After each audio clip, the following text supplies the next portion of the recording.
Бүгін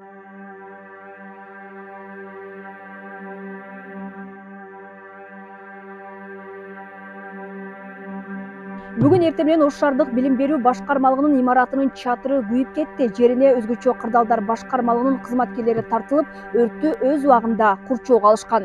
Дегенмен Ош шаардык билим берүү башкармалыгынын кадрлар бөлүмү документтер менен кошо күйүп кеткен.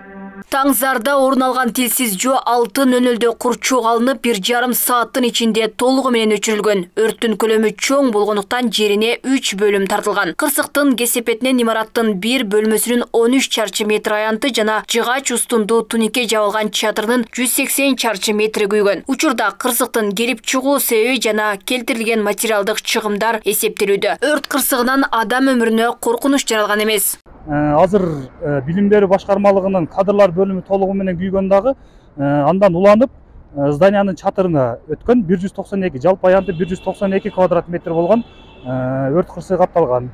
Азыркы учурда өрттөн келип чыккан чыгымдар такталып эсептелүүдө. Ош шаардык билим берүү башкармалыгынын имараты финский типтеги курулма менен курулган. Жалпы аянты 400 квадрат метр. Мекеменин жетекчиси имараттын эскилиги жеткенин, өрт кырсыгынан керектүү документтер күйүп кеткендигин кошумчалады.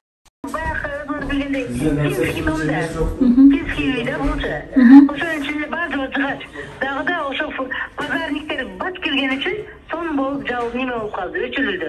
Eğer pazarın tarafını çalıp kelmelerinde var yok, dönüp ketetiler. Bu çıkaç var yok, anan nime, sıkılavata. Sol bir kabinet kuydu hazır, içinde, любой kabinette bizde dokumentler vardı.